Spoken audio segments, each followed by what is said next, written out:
We are Science Fiction Remnant. This is the Funny Science Fiction Podcast.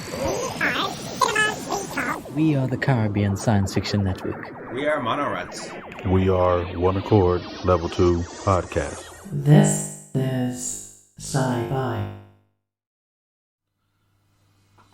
It's Cult Connections at Christmas. Ho, ho, ho. Hello, and welcome to the first ever Cult Connections Goes Christmas, or actually, should I say, Xmas, because that's what it's all about. I'm joined by the Joe from Hallmark of Greatness. How are you, Joe? I'm fine. I'm very excited to be here to talk about this one. Good stuff. As you know, a little this sort of clue there just at the start. We are talking all about Xmas. That means it is Futurama, and I love the Futurama. How about you, Joe? Again, having rewatched these has reawakened my love for Futurama, because I think I drifted out when they did the films. When it was cancelled and they did those 3 films, and I watched them and was like, film versions of TV shows never really work. Like, I'm looking at you, sort of, are you being served? Dad's Army and stuff like that, where they always go on holiday to Spain. That felt like there was a lot of that going on. But going back to them and rewatching them, it really is genius. A lot of this and a lot of love is deserved to Matt Groening for this and like his other works. But I genuinely think that this is his masterwork. The first 4 seasons of this are unbeatable. They are absolutely superb. Is Futurama better than The Simpsons? That's the question, isn't it? In terms of family-friendly entertainment, the first 12 seasons of The Simpsons are where it's at. In terms of, for people like me who have a big nerd sci-fi heart inside them, Futurama leans heavily into it, proudly wears lets its freak flag fly, has its heart on its sleeve, and knows exactly what it is and who it's for. And for me, God, it's so hard to pick. It's literally Sophie's choice. I'm going to say The Simpsons, but Futurama has a very, very dear place in my heart. I think just because Futurama's run was shorter before it sort of lost its edge, whereas The Simpsons maintained it for a lot. There's a lot more good Simpsons episodes than there is Futurama episodes. I'm sorry, Futurama. But then there's a lot more their Simpsons out there as well. There is so much more. But for me, I must admit, Futurama does edge it. I just like the humour a bit more, the references, and like you say, if you are on the nerdy side, then it hits all those there spots many times over. And being sci-fi fans, it's such a vast their sort of genre, and there's so many different styles and all kinds of different shows and films and books out there. But there's a bit of a dearth when it comes to their Christmas flavored sci-fi, though, isn't there? Yeah, you get your Doctor Who every year, don't you? And then I really struggled to think of anything else that, because like Space Christmas seems like a very strange thing to celebrate. And yeah, I mean, barring that, I was like, it's not referenced in a lot of stuff. There isn't a lot. No, there's you could probably count Iron Man 3 on that sort of superhero-y bit. Yeah, it takes place at Christmas. It does, yeah. There's a Christmas song in it as well. But no, I mean, it's like, just classics. And even like if we're doing, sci-fi, for me, that also includes the fantasy aspect of it. Like there is, again, they have they have Wintermas or the winter festivals and stuff, but there's very few examples of Christmas in science fiction and fantasy. Yeah. Which is a strange thing, really, when you think about it. I mean, no, doesn't even appear in... Oh, it's the Hogfather. That's the only other one I had. The Terry Pratchett Hogfather. All right, okay, yeah. Because that is essentially... It's not Christmas, but it is Christmas, isn't it? Yeah. Uh-huh. I mean, you can go back to the 50s. I think you've got the Santa Claus versus the Martians. The Martians, and that's a hell of a theme tune on that as well. Yeah. But there isn't much. You're absolutely right. However, Futurama comes to the rescue. Funnily enough, before we talk about the Christmas episodes, I need to stop saying that actually, because it's not their Christmas. It is Xmas. Xmas. But when it boils down there to it, Futurama is really their New Year show, because it always goes back to their New Year, their 99. That's when it all kicks off, and it goes regularly back to it as well. So, again, it's one of the many reasons why I love Futurama, is that it isn't afraid to reference itself. It appears they set out with these things in mind to be able to go back, and like they add stuff in to the to Fry being frozen in the cryo tube constantly. But if you do watch that first episode, Nibbler's antenna thing is visible. It is there. Okay. They didn't go back and retcon it. That was always the plan, to have Nibbler be the Fry's savior. Yeah, because Fry turns out to be the savior of the world, doesn't he? Yeah. Yes. Now I must return to my home planet for no particular reason. Yeah. I'd like stuff like that rewards like paying attention, that has long-term storytelling at the heart of it, where it is. I mean, this is the again the reason why the Simpsons sort of fails, is because it's just what job will Homer have this week. There's a big reset button at the end of it all. Yeah. And, whereas with Futurama, there is an overlying continuity to the whole thing. It does, and it moves on, like you say. It does actually. They sort of develop, and there's some nice bits in certainly in the first day story that we are going to talk about. There's some nice sort of elements where you can see the show actually moving on in its their sort of development of the characters, and anyway, we will get with that. We will actually start with season 2, episode 8, and that is Xmas. Their story, and it says that Fry learns how their Christmas has changed and remains the same over the past 1,000 years, when a robot Santa terrorizes New York. However, I must admit, and like many of the episodes, it takes a while to actually get to Robot Santa. Yeah. Don't wear your heart. Don't go all out on it. I must pick you up. It's New York, not New York.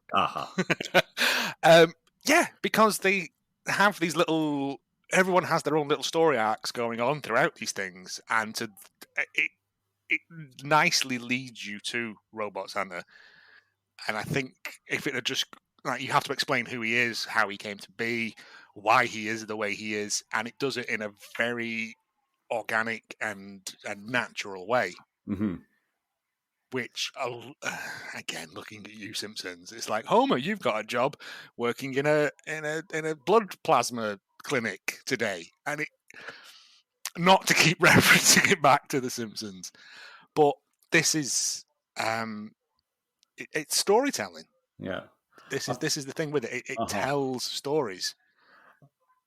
I think with genuine heart. Yeah. Sorry, go on. No. I think we're one of the good things in, because it is a season. The episode is that Fry still has very much has that shock of the they're sort of new. So this is his first their sort of Christmas in the year 3000. or as we find out, it's his first Xmas. And I must admit, that was one of the nice bits that I liked, is that everybody just called it Xmas. Xmas, yeah. It's good. It's like why you say ask wrong as well. Yeah. Let me ask you a question. Yeah. I like. Is it ever fully explained why it's called Xmas? No, it just is. Everyone just calls it Xmas now because you're good. Well, in my head, it's because you're probably going to die if you're not at home, because the robot Santa's going to kill your ex.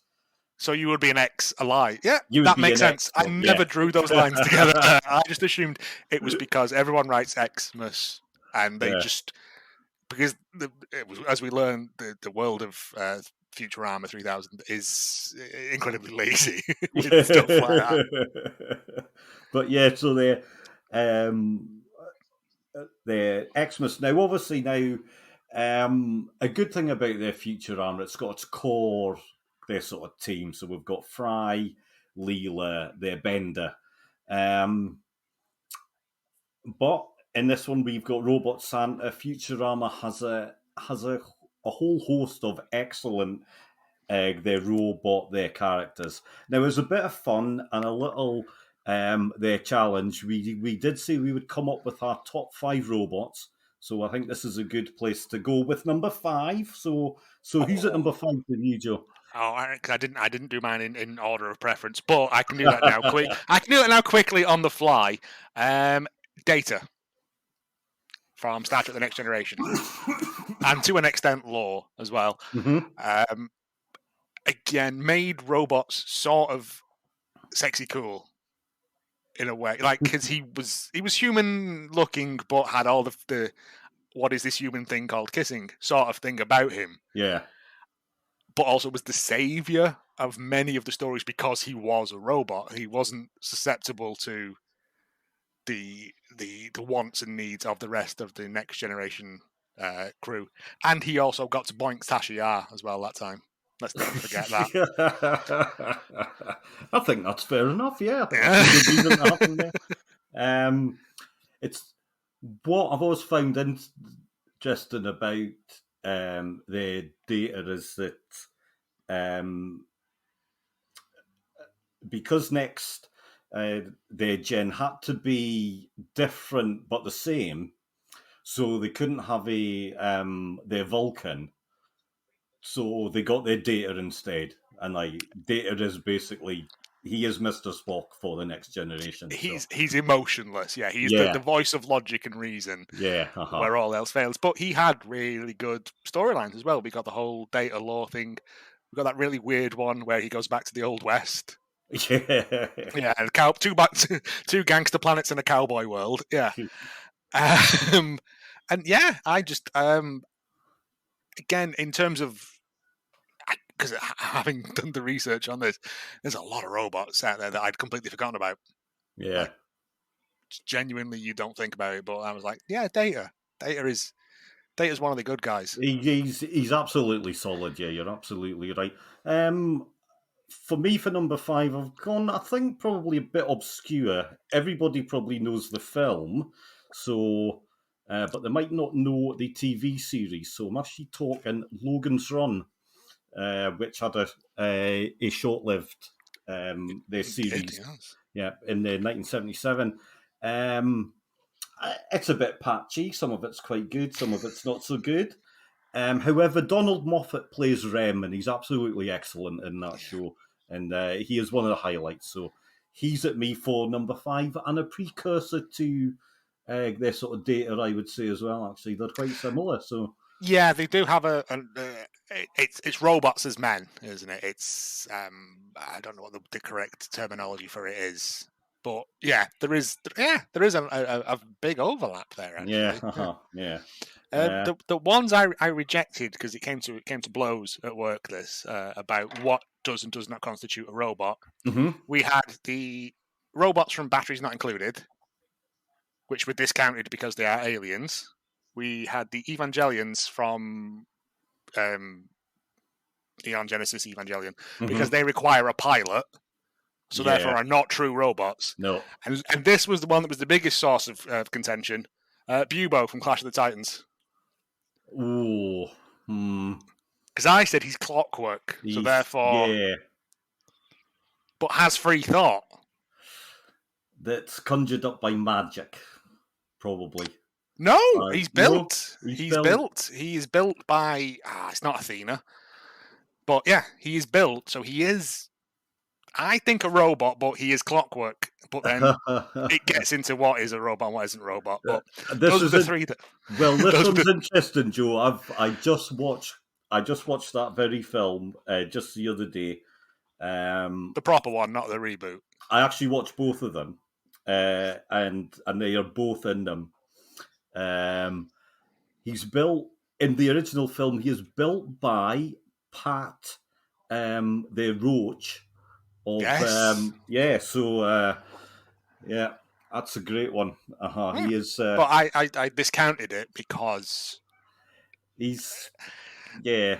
So clockwork, they're mechanical. It's a difficult one. That's a tricky one. Yeah. Yeah, that's a good one though. Now, anyway, coming back to the year 3000 and Xmas. However, one of the great things, Futurama throws in so much stuff, so many little sort of quirky bits into all of the their sort of episodes. One of the bits I loved is Bender, out with the goodness of his heart, he then decides to go and help out at a liquor kitchen, so it's like a soup sort of kitchen for the robots. In the Futurama world, robots are powered by alcohol. Yeah, that's what it is. And these are the robots who are too poor to able to afford the alcohol that powers their circuits. And Bender, being Bender, decides to take full advantage of this and disguises himself as a homeless robot, who I'm fairly sure they have I think they call them bum bots in it, who are like robots who are homeless. Yeah. Which again, the robot world in Futurama is tremendous because there are robots for everything. Hedonism bot being a personal favourite. But we're introduced to the preacher bot, who is running the alcohol kitchen as well, who is again another favourite. And it's again, you get these good B and C plots in Futurama of like Bender just deciding to be this sort of amoral monster that he is, but then by the end of it, he sort of learns a lesson. No, he never learns the lesson. Does he? But we do get introduced to. I think this is the first instance of Tinny Tim. Tinny Tim, yeah. I think when we talk about the Simpsons again, we're talking about the Simpsons. But when the Simpsons has a reset, it resets everything. Bender's probably the only person who actually gets a reset in their Futurama, or you're right, he never really develops. He remains this monster all the way through. I was trying. There must be some bits where he learns lessons, but no, I don't think he ever learns the lesson. No. He just hard wipes himself, and that's it. Yeah, and that's why we love him. I think so. Yeah. Bender B. Rodriguez. What does the B stand for? Bending. As always, there's lots of visual sort of references. I don't know if you picked up on many of them, but there's one I love, which is part of the their sort of skiing opening, and this is just a few frames of they're sort of Peanuts, or a very Peanuts-like. They're the children are actually skating on the ice, and it's I must admit I found that quite lovely, and then. It's the same piece of music, or a very close facsimile of the music from A Charlie Brown Christmas. Again, this is where Futurama is infinitely better than The Simpsons, because there is so many good background side jokes and bits like that they created an entire alien language for the graffiti in this film. Yeah. Throughout the entire series. and there is like there's lots of like you get the church sermon stuff in The Simpsons, but with this, there's just constant shops and just throwaway jokes that someone's written down and gone, that'll do, and they never replace them because they're cracking. There is a lot of those in there. I'd forgotten, but yeah, Charlie Brown Christmas. Yeah. Again, it's interesting. I mean, there's a bit of the their sort of relationship, their stuff. So Fry's there sad because Xmas is not like the Christmas of old. Leela is there sad because she's on her own. At this point she's still an the sort of alien, or she thinks she is, and we think she is as well. Yeah. And and of course, Fry in a sort of ham-fisted way tries to make up, and he balls it up again, like he does. So, yes, it is this one where he goes to the pet shop to buy her a present. Yeah, $1,000 for a parrot, or $1 for 1,000 stink lizards. Yeah, like stink lizards. Yeah. And again, this whole section where Fry yelling at animals is a throwaway gag that they do a lot, but the digital clock fall scene is one of the just like the most sublimely brilliant sort of Harold Lloyd rip-offs.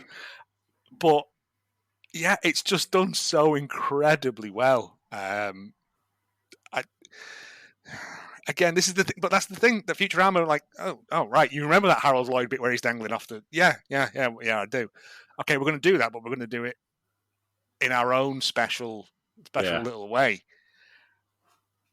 Yeah, so Fry leaves, doesn't he, to go and buy a present for Leela because she's on her own, he's on his own. And the parrot escapes. And he's told not to be out after dark by Amy and Hermes and Dr. Zoidberg because is it the Mom Corporation? Created the... I don't think it actually specifies if it was the Mom, their corporation, but so Robot Santa is 200 years old and he was created as a Santa. And his wiring actually goes wrong. So his programming was set incorrectly, so he judges everyone as naughty. Yeah, and then somewhere along the line, that got confused with kill everyone. Voiced by John Goodman in this one as well. Yeah. Not in the other two, I don't think. I think it's Bender who does the voice for the other two. But John Goodman has a good Santa voice as well. Oh yeah. He comes down and chases Fry around. We're introduced to Bender's like hobo bunch of ragamuffins that he's put together to burgle people's houses. They go caroling, and then just rob the mad cat lady. I think it is, who always appears in these things. But it's great, and I think it works. Again, it fits in with the whole sort of universe where, as often in the Futurama, something that you think is actually quite sort of nice or friendly actually turns out it's going to kill you. That is a very Futurama thing there to do, and it turns it on its head actually about what we think their sort of Christmas or Xmas will be like in the future. So a lot of it's the same. However, Santa's going to kill you. The Christmas trees are different. They have palm trees now. Yeah. But they still put tinsel up, and it would appear they still do the majority of 20th century Christmas stuff. See, and I was like, what would you still be doing this? I mean, it's existed for 2,000 years, well, give or take, so far. Christmas, but would Mhm. people still be doing the same things in the year 3000? It's, well, they would have to, otherwise we wouldn't find it funny, would we? If it was totally different, it would be like, oh, right, okay. So No, it's just it's literally these things now. Like Christmas comes round. It's we were discussing the other day, like what Christmas number one this year is going to be. And if I'll ask you now, what was Christmas number one last year? I have not got a clue. Year before? No. No, nobody cares anymore. Yeah. It doesn't matter. It turns out it's some guy called Glad Baby who does songs about sausage rolls and has. All right. If he gets this year, he will equal the Beatles number ones at Christmas.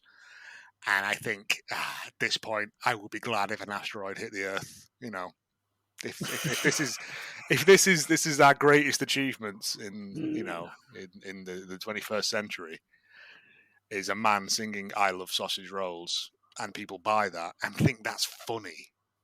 That's the sad part about it. I think that's. Go on.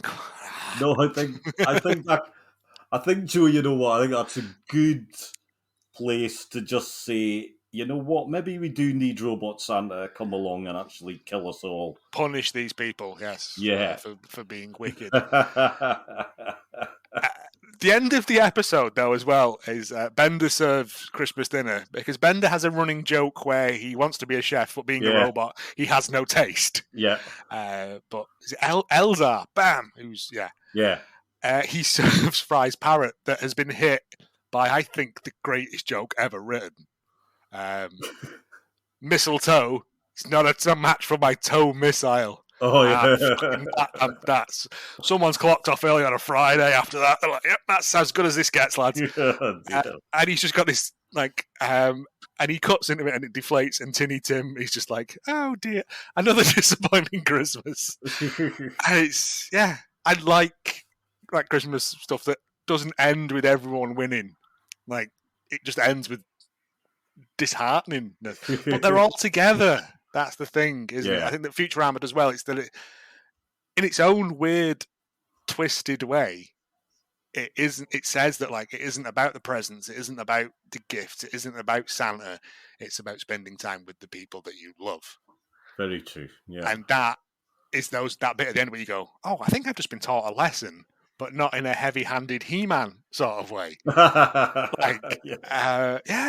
And in that first Christmas episode is,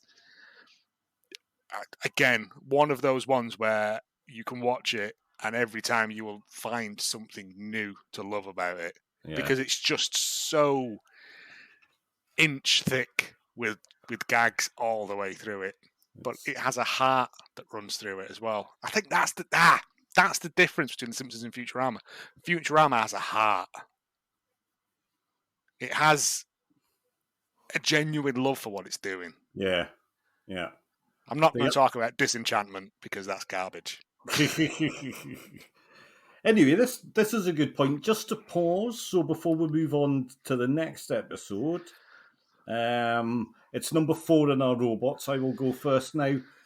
I think one of the big explosions of their robots and on their film and their TV came in the wake of their Star Wars. And one of the ones I always remember from their childhood was ITV's answer to C-3PO or something like that, and it was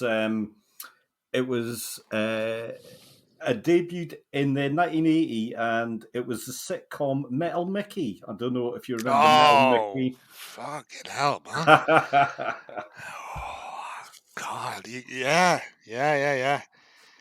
Oh, jeez, that is I remember a couple of years back watching. He did Britain's Got Talent, Davros and the Deep Space Deviants. Uh-huh. And so it was like a band that played while some guy in a Davros full rig sang, and they did 70s covers, and they did Mickey.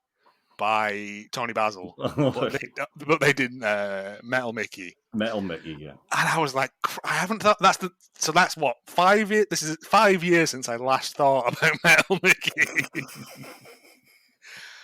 Always reminds me of Tin Ribs from Viz as well, Metal Mickey, for some reason. Yeah. I put him at number 4. To be honest, Metal Mickey was crap, but it was. but I did want to either remind our audience about that or to introduce the Metal Mickey to the world once again. I'm fairly sure the episodes are on YouTube. They must be available. So someone somewhere cares about Metal Mickey. I like the thought of my dedicated their listeners in the United States, because that's where most of them are. They, believe it or not, looking up their Metal Mickey and going, "What the fuck?" Oh Christ! Yeah. Oh. Yep. It's on YouTube. Yeah. All good stuff. There we go. Yep. So, I might have a pop of that after this. There you go. This Saturday night sorted, Joe. Yeah, excellent. that's it. Who sneaks in at number 4 for you? See, I've had to split number 4 between 2 robots, but they both feature on the same show. Okay. It's Crotty Robot and Tom Servo from Mystery Science Theater 3000. Yeah. I would say probably the Trace Ballou version is the quintessential version for me of Tom Servo and stuff. But again, just absolute arsehole robots, just like narcissistic, self-centered, actual bits of angle poise lamp and a gumball machine that they utilize to make them. But it's the personality behind them that makes them what they are. I mean, everyone knows Mystery Science Theater 3000. I think they're crowdfunding for another season of it. They are. I believe it's actually happening. I believe it's a goal. I watched the last one. It was fine. But again, it's when is it time to put these things to bed? There is enough crap films out there for Mystery Science Theater to run forever. I know, but it's encroaching on my territory. Stay away from Hallmark, Mystery Science Theater. So anyway, moving on. So we've got season 4, episode 2, the wonderfully titled "A Tale of Two Santas."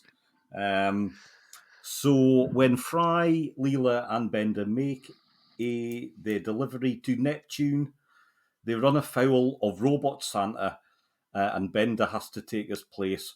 But the previous Santa's fearsome reputation makes his job difficult. Now, apparently, this episode is performed entirely by sock puppets. So it says at the start, there is no sock puppets in this episode. I forgot about the little strap lines they have at the start. Yeah. Again, it's the couch gag, isn't it? It's the Bart's Blackboard thing. But a lot of them are really nerd centric as well, though, aren't they? I'm gonna right. This is my Christmas view inside. I'm going back through all the Futurama. Up till the films. I think we got introduced to the Venusians before and why they always hold hands with someone. Yeah. Because I looked that up because I was like, why are they doing? Oh, right, yeah, it's explained. They have to deliver letters to Santa. That's it. Yeah. And all the letters to Santa are like, please don't kill me. The bicycle you fired at me from your bicycle gun last year. And again, it's dumb throwaway jokes. But that's what Futurama did really well. It is Dan Castellaneta doing the voice of Santa because John Goodman didn't return. But they managed to trap Santa in ice after they tried to flee. And Bender takes the role on. And Fry, in his eternal optimism, tries to get Santa back on the right path by delivering presents and doing the nice, what our Santa does. Yeah. But everyone is already prepared for him, including the line, "Go for the shins." It's, Bender just literally has 7 bells kicked out of him all the way through it. And he then gets arrested, and that's when we first time. Is it the first time? No, it can't be. Where we find out that Bender, when exposed to magnets, becomes a country and western star. Yeah, because he gets put between. How they execute robots in the state of New York is by putting them between two powerful electromagnets. That when this random number generator reaches 0, again, that's just so sort of nerdy and sci-fi nonsense that I don't know how you can't really love this. It's a great their sort of episode as well. I think it actually tells the story quite well. You know, there is quite a meaty story shoved into their sort of 22 minutes. Again, there's lots of lovely references as well. There's lots of lovely little bits. Zoidberg as a Jesus, I do enjoy that. I do enjoy the Jewish their character, which is what their Dr. Zoidberg is. Yes. Is help me, Jesus! I only look out for. I think this is where we're introduced as well to Kwanzaa for the first time. We are. Which I still, having read about Kwanzaa, I still don't understand what it is at all. No. It's a bewildering thing, but even in the year 3000, people still don't know what their Kwanzaa is, which is the joke about it. Continuation of a theme there. But yeah, again, it's a really good story. It has the heart of it. There's that Fry wants, having lived through his first Christmas, wants to make Christmas right again, but again doesn't have the wherewithal to do it. Yeah, and sending Bender to do it as well was always going to end in tears. Yeah, I mean, fine, Bender's just going to go, like you say, he decides, actually, I'm just going to go out and rob people. I'm going to drink all the booze. I'm going to pinch Leela's handbag or whatever it is. He's just, that's just what he's there for. So many good throwaway gags. But even after all that, the gang make a play to actually, get Bender off. I mean, Bender's so horrible to them, but they always go all out to actually save him, no matter what sort of trouble he gets into. It's that dysfunctional family thing, isn't it? It's like, he might be an arsehole, but he's our arsehole. Yeah, yeah. And then they do the whole their Spartacus bit at the courtroom, and it's just so full of, such good stuff. It's genuinely, I still prefer the first one just for the story that it tells, but as a follow-up, this is pretty close behind it. Yeah, absolutely is. And also, like, they go and free Santa. We get the weird Venusian work song, don't we? Yeah. Which are one of those things that Futurama did a lot, and I never really cared for, was the songs they put in, which will play out later on. But they rescue Santa. Santa joins Bender. Yeah.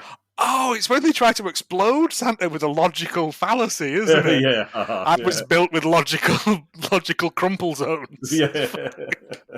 It's so good. Like, yeah.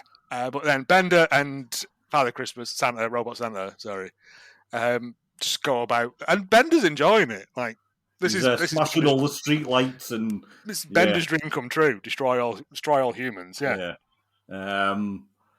Although Bender being Bender, he gets invited to a party at the end, and he's like, "Well, okay, see you, Santa. I'm off." So Santa chucks him out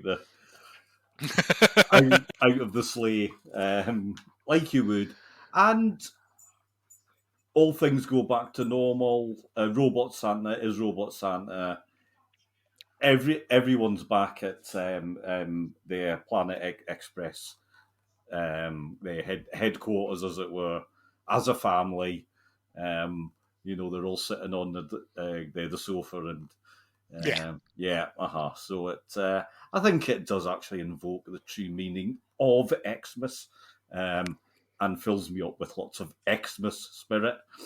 I would say that it is a good one. It is a good one, and at only 22 minutes. Let's face it, none of them outstay their welcome. No, they pack a punch in these 22 minutes. It's. I said when you asked me to do this, I was like, "Oh, I've not watched Futurama in a while. I remember it not ending well, our relationship." But I've genuinely fallen back in love with them because they're just so dense with jokes. Yeah. They're lovely. They're lovely bits of nerd self-awareness in a way. And as you know what, Joe, and as we were saying prior, like you end up watching more than because I was like, this will be easy. I'm just going to watch 3, and I can probably watch them, maybe 2-3 times and really soak it in. But then I ended up watching half of season 1 again, and then a handful of episodes out of their season 2. I watched Jurassic Park and had a big cry at the end of that one. Yeah. Oh dear. It's fine. They retconned it. It's fine. Yeah. Seymour lived a full life. Yeah, but which I hate. But I did put on Bender's big their score, big score earlier as well. As you just get there dragged in. So just before we do move over to the third one, who's at number 3 in the robot charts, as it were? I would assume you have him on your list as well. It's Marvin, the paranoid android from Hitchhiker's Guide. No, didn't make it. Have Marvin, no. Oh, because he is the voice of reason and sort of just this odd melancholy sadness that I still think that the BBC TV series is the best version of Marvin. Mm-hmm. Alan Rickman, God bless him. It's difficult robot boots to fill. Yeah. I couldn't even tell you who it was who did the voice. Marvin was Stephen Moore. He played Marvin. You probably know him best, Joe, as Adrian Mole's dad in. Really? Yeah, that's Marvin. I would never have drawn the lines between those two. No. Wow. Every day is a school day. Yeah. Yeah, I am. Yeah, it is. I know it is. I'm absolutely certain about that. I'm not losing nerd points over this one. I know it is. And having spoken with someone, having interviewed someone who worked on Hitchhiker's Guide to the Galaxy, I would be mortally ashamed to get this one wrong. I'm fairly sure I've got it right. It is Stephen Moore, who's also Marvin in the radio. The radio one is great. Yeah. But I think the TV series just nails that sort of oddly peculiar British Douglas Adams thing. Yeah. Expertly. Yeah. Funnily enough, at number 3 for me, and sorry, Marvin, I should probably have you in there. I don't. I thought you would. That would have been an easy win, that one. But there's too many to leave out there. However, in a similar note, now, funnily enough, we were talking about the lack of Christmas-themed sci-fi. I think one of the really difficult things to do well is actually comedy sci-fi. So the Futurama does it really well. Hitchhiker's Galaxy absolutely hits that nail, bang on and gets it. Another favourite is, and another BBC one, is Red Dwarf. And mate, that's my number 2. I have to go for Crichton. That's my number 2. Yeah. With his Space Corps directives. No officer should report for duty in a ginger toupee. Yeah. for me, Crichton is that thing of him breaking his programming and learning to just be himself. Yeah. That I really love. It resonates very much with me. His journey and the fact that they even like made a joke about the fact that they changed actor from the original one to when he became a main player in the cast.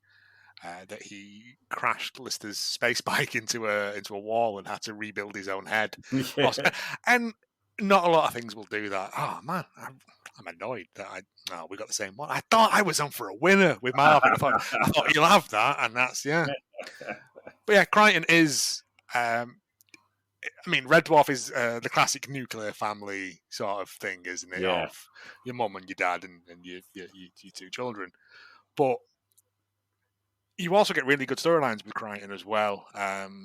Is it the end, the last day, where Crichton is being replaced by your man from Absolutely? Oh yeah, yeah, yeah, and also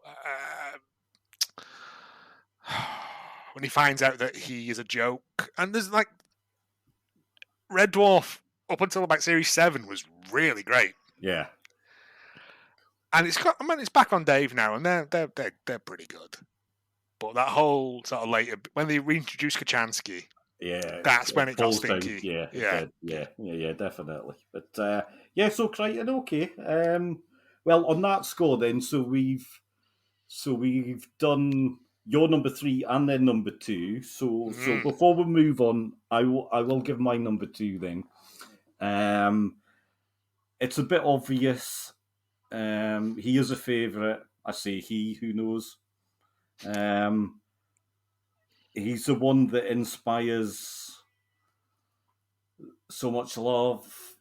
This film kicked off a huge sci-fi boom. I cannot look any further than R2-D2 on the screen. Now, and I'll tell you for why, Joe, okay? Okay. So, and R2-D2, he's in... he is that this sort of double act in the first 3 films and have all that and provide a lot of comedy and such like.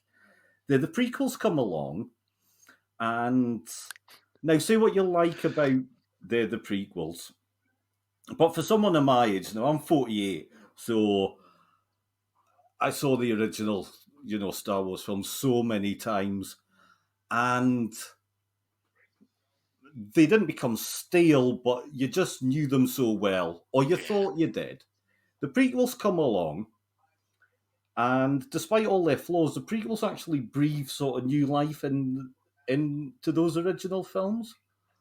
I genuinely don't mind the prequels. Yeah.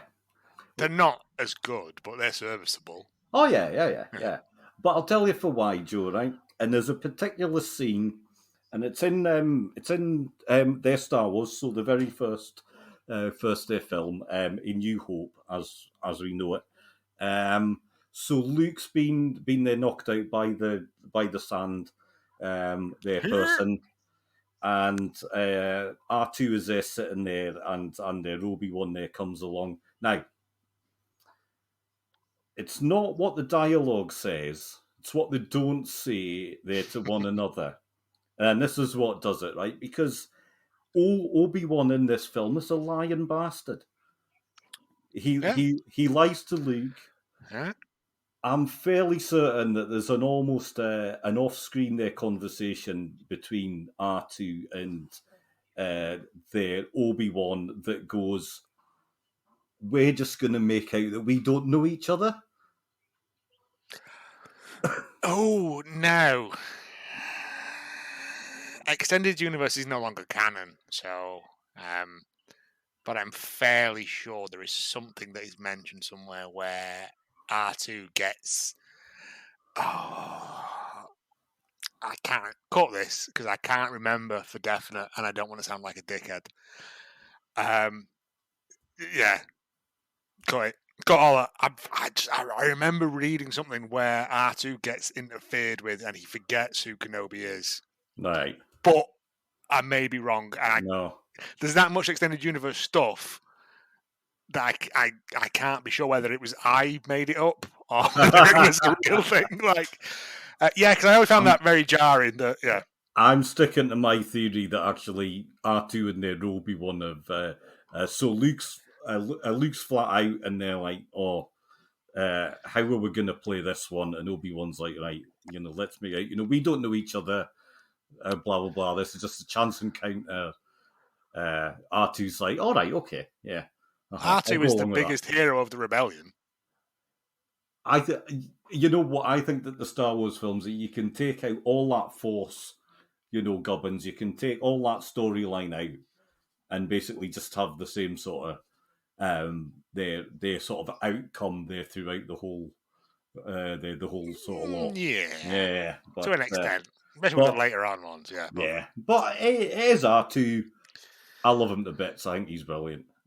He was discounted by us at work by the other two guys because it's Kenny Baker in a dustbin was their words, and I was voted down 2-1. Sorry, so yeah.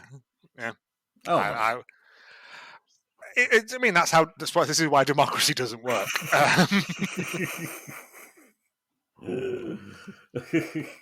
Fair enough. Well, I love him, and he's in there, and I'm intrigued as to what your number one is. Then, if you come for R2D2 this early. Anyway, we are moving on, and we're moving on to season 7, episode 13. The Futurama Holiday Spectacular. Now, this is I suppose this is their version of their sort of treehouse of their horror, or blatant cash grab. Yeah, it is. So it's three holiday stories. So we've got Xmas, of course, Xmas. We've got Robonica, and we have Kwanzaa.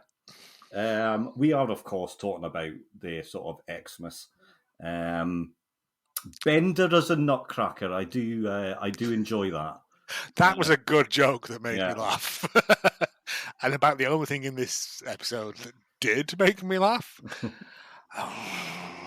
Right. I don't like songs in stuff. Like there's fucking 3 of them in this, isn't there? Everyone gets a song, and I'm like, no. We get the story of Robot Santa coming in. They sing a song. It's this one really sort of. This might have been where I stopped watching again. Because Robot Santa comes in. They all sing a song about it, and it's bad. There's no jokes in there. Like there's no. It is to go back to Matt Groening. It is a clip show to me. This one. It is a series of. I know Futurama did. Is it Tales of the Weird and Unexpected or whatever? Yeah. They did these little weird what if sort of style episodes, but they're fine. But to do it as a Christmas thing I didn't care for this episode at all. And I'm sorry I mentioned it when I was like, I'm sure there's 3 Christmas ones. Oh yeah, there's that one. One of the best things now maybe Futurama doesn't sort of do this, but one of the best things about so many shows and so many sci-fi shows is that we actually learn something from them. Now, in this very short day story, our heroes have to go to the Svalbard Global Seed Vault in their Norway, which is a real place. It actually exists. Yeah. Futurama have never been shy of steering away from actual, real scientific nonsense. Yeah, but the Svalbard is currently in danger because it's buried in the Arctic ice and it's all melting around it. Yeah. So they're looking at either trying to move it away from there or something. But also the Svalbard Germ Warfare Division is not a real thing. I think Svalbard is where. Isn't that where the child splitting thing is from in his Dark Materials? Oh, yeah, I think you could be right. Yeah. Yeah. Yeah. That horrible, horrible scene in the TV series, not the film, because the film's terrible. TV series very good. Yeah. It's not a. But yeah, it just feels like someone's written this at 5 to 5 on a Friday. Whatever, trees. Yeah, it's not. It doesn't have the heart. I know I said before that like Futurama has heart. This doesn't. None of these stories have that heart or sort of thing about them because they're self-contained episodes, and these are big reset episodes as well. Yeah. Because I think everyone dies at the end of every episode of this, end of each segment. They just don't do it for me because I'd like the continuation of the story in Futurama. I like, it's like comic books. I like the overlying story arcs, but the shorter bits in between. That's why I still read 2000 AD. It's because Dredd has aged in real time. I told you I'd turn it around to Dredd at some point. Oh, yeah. Because he's aged in real time, so he's now 70-something. But he's still out there, but they're showing his weaknesses now. They're showing that he's not as smart as he once was. And I want to see how they get out of that. And that's why I like what Futurama is that there is this everyone ages in, not real time, but there's no backtracking in the story. If you know what I mean, it's always pushing forwards. It's never looking back. Yeah. And this episode, episode 2, we get section 2, we get Robonica, which Bender has just made up. Which Bender has just made up, admittedly. But I'm fairly sure he's mentioned at another point in it. I think it does say that he makes it up every year just to have some of their time off. Yeah, possibly that sounds about right. But then he comes and it's this whole thing of there's a song because of course there is, but the weird Jewish stereotype robots wrestling in oil. Again, it feels very, very, very discontinued from the rest of the story. Yeah. Because floozy bots up to that point don't have Jewish mother voices. They're always very, hi, I'm Candy sort of voices. It's all to do with finding more oil. And I know that's the story of Hanukkah. It's that there was only enough oil for one night and it lasted 7 nights or something. But everyone dies at the end, and Bender's prepared to sit there for 1,000,000 years underground, and I didn't care. No. I mean, as you can tell from my disenfranchised face, I did not care for this last episode one jot.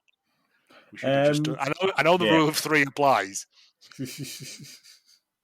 But we could have just watched Santa Claus versus the Martians and I'd have been happy. Yeah, exactly. Well, we didn't. We did watch this one. However, so we have Xmas, which is a sort of distorted version of their Christmas. We have Robonica, which their Bender just made up. We have Kwanzaa, which is a real thing. It is a real thing. From 1963 onwards, it's a real thing. 1966, I've got written down here. It comes from the Swahili. It means their sort of harvest, or it's sort of celebrating harvest their time. And I don't really think it's particularly caught on. The fact that I had to look it up means that it hasn't particularly caught on. And in the year 3000, it still hasn't caught on, despite having their own their robot as well. Mm-hmm. They have their Kwanzaa bot. Kwanzaa bot. Yeah. I mean, it's a create. I mean, all holidays are created, but I guess in time, I looked up how many people celebrate Kwanzaa in America because it purely seems to be an American thing, and it is less than 5% of people who are eligible to celebrate it. Right. People of colour. Yeah. Okay. Yeah. Mm-hmm. Yeah. Because you've got Christmas right there. Christmas now isn't about the birth of our Lord and Saviour Santa Claus, is it? No. It's about buying presents for people and eating far too much food. I mean, we've always had a festival at this time. Going back much further than any sort of Christmas. This sort of time, we probably will sort of going forward as long as man is on this world, as long as sort of humans are here. There are various sort of festivals because we need a festival because we need. It's I mean, Christmas was co-opted from the Druids and things, wasn't it? Exactly. Because that's how you make a religion stick. Yeah. Is you co-opt other people's shit and make it better. Yeah. Yeah. It's not so, earlier, is it? But we have their Kwanzaa. If Kwanzaa gives us one thing, it gives us their sort of Coolio as a Kwanzaa bot. It gives us the best song of the three. Yeah. Yeah, it really does.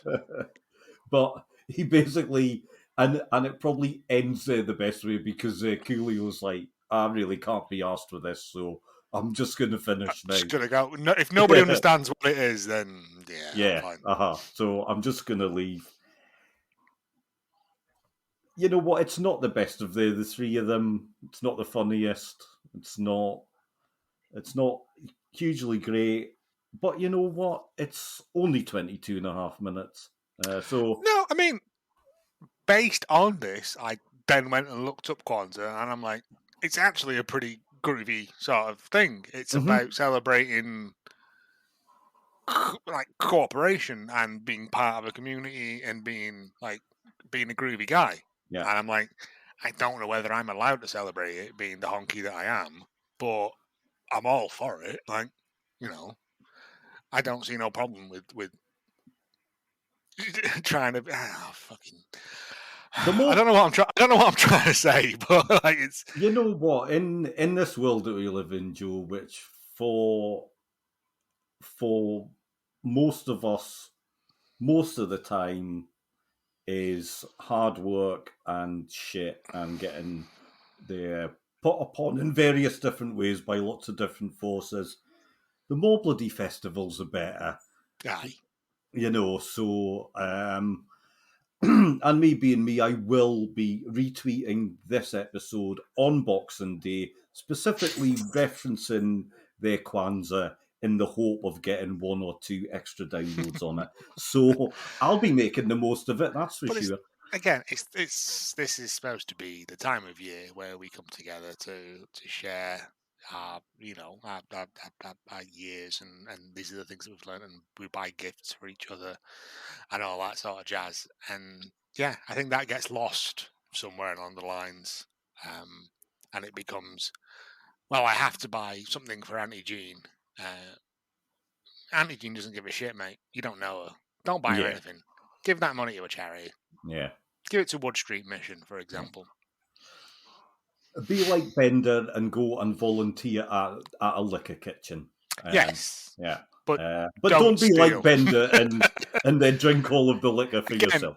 I normally really, really hate Christmas because of it's so fake and disingenuous, and everyone is like, oh, well, we have to do this and the other, and I'm trying to make an effort this year to enjoy myself, right? and this is helping because I'm getting to talk to people who maybe, like it more, maybe like it less, but it's helping a lot. And if we can all just, instead of just worrying about, what you're getting for Christmas, just try and help someone who maybe not be having a great Christmas. You know what? Yeah. Mm-hmm. Yeah. This is it. Goodwill, everyone. Let's hope everyone's fed, and and actually let's have a bit of peace. Because we could really, really do with it. Funny you should say that, Joe, because in my house, traditionally, I am known as a bit of a bar humbug.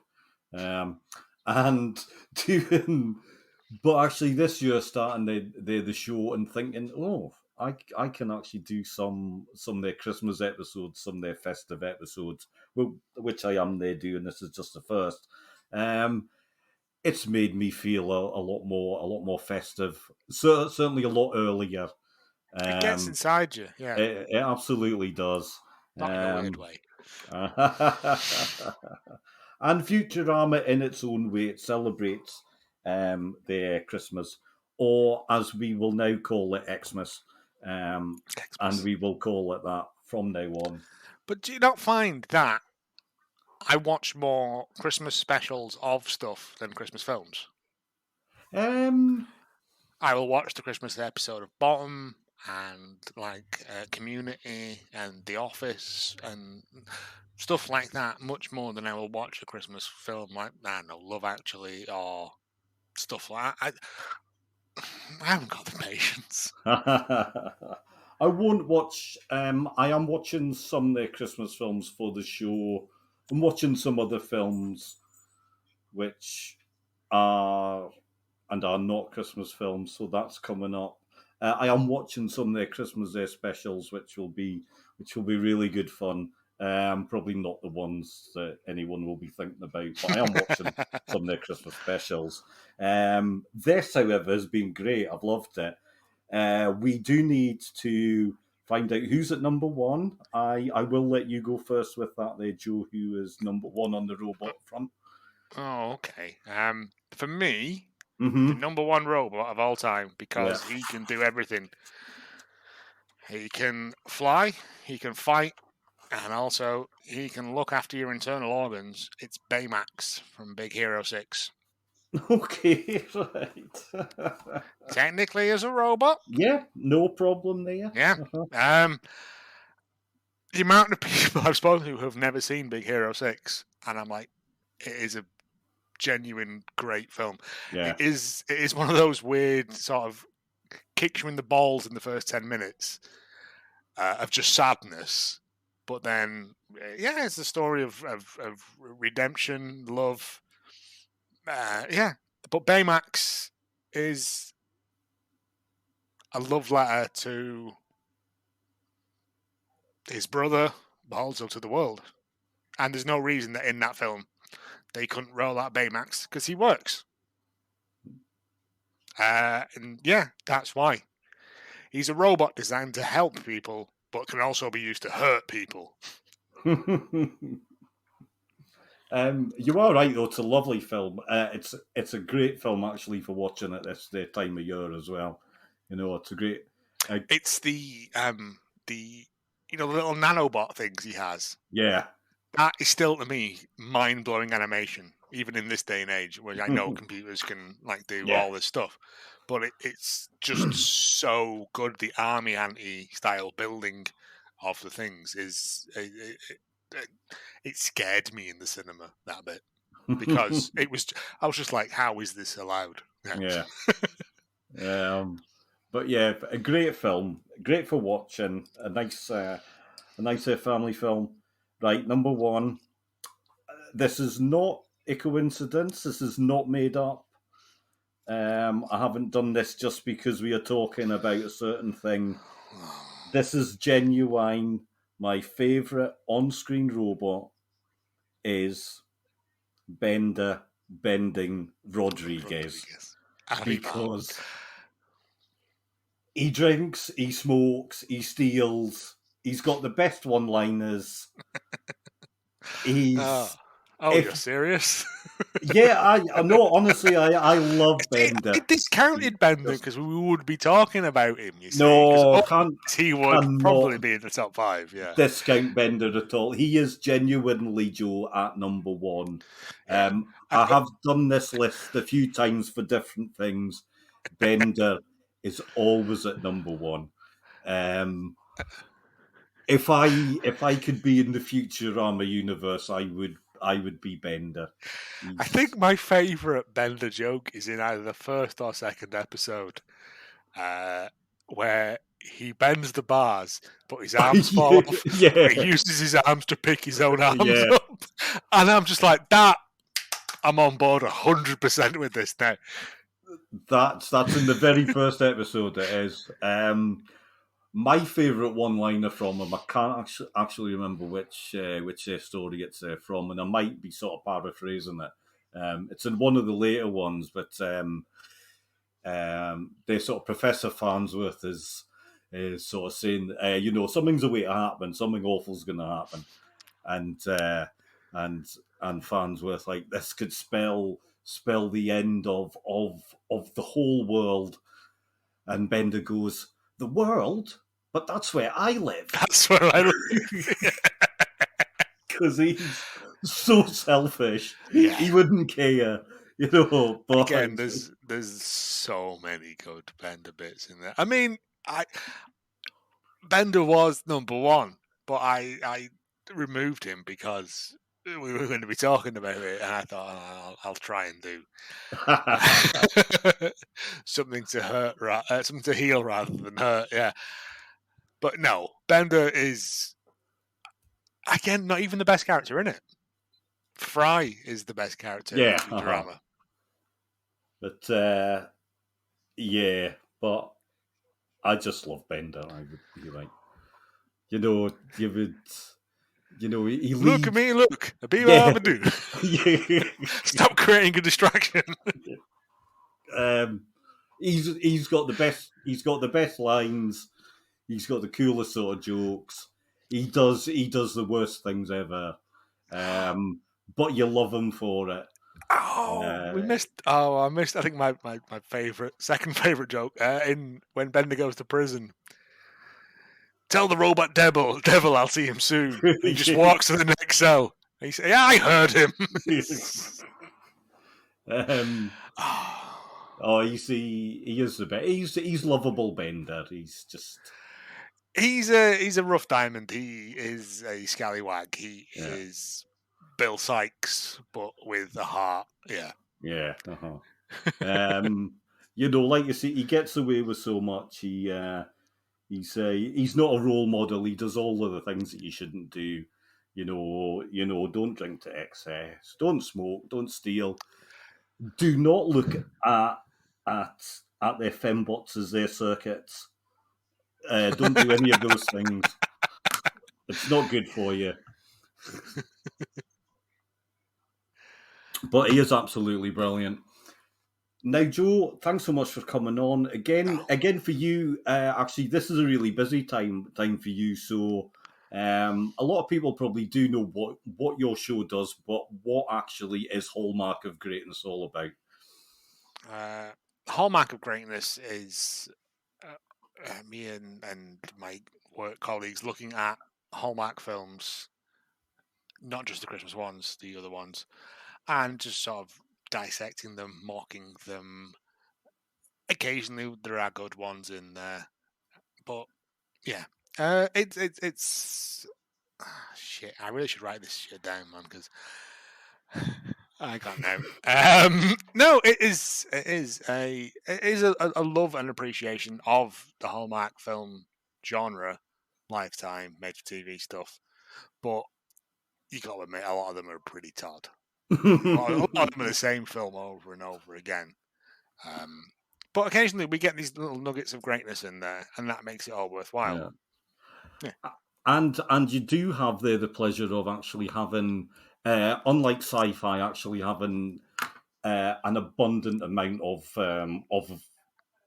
their Christmas films to choose from. So yeah, a lot of them are. I mean, it's Christmas now, so we are doing a film a day for Christmas. Not all of them sci-fi. Not all of them Hallmark. We each created a list of 24. We put them onto a wheel, and we span the wheel, and we picked 24 films that way. It was horrible, but yeah, I mean, it's all for the greater good. We're doing these things. Listen to them. Don't listen to them. The main gist of all of this is go and be nice to each other.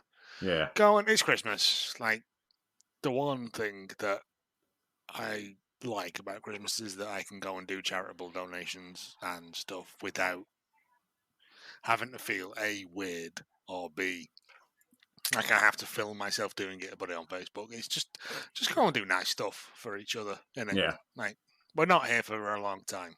No.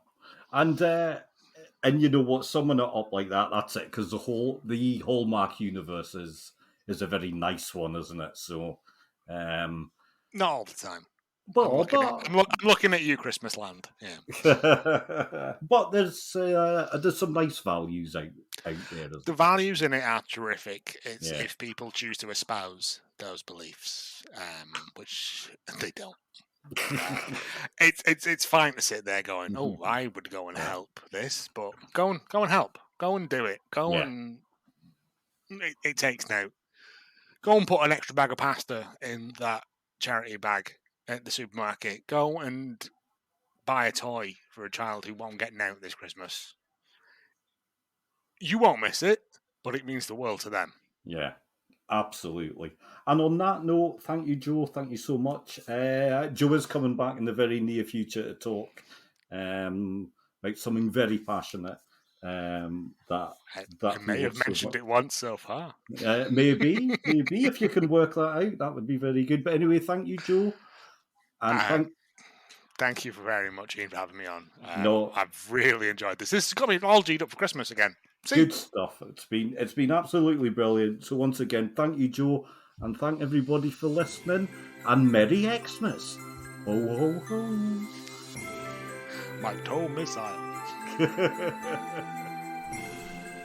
Thanks for listening to this episode of Cult Connections. Please like and subscribe wherever you get your podcasts, and we would love it if you left a review. Follow us on Twitter at Connections Cult for more fun, share your ideas, and maybe even be on the show. Thank you.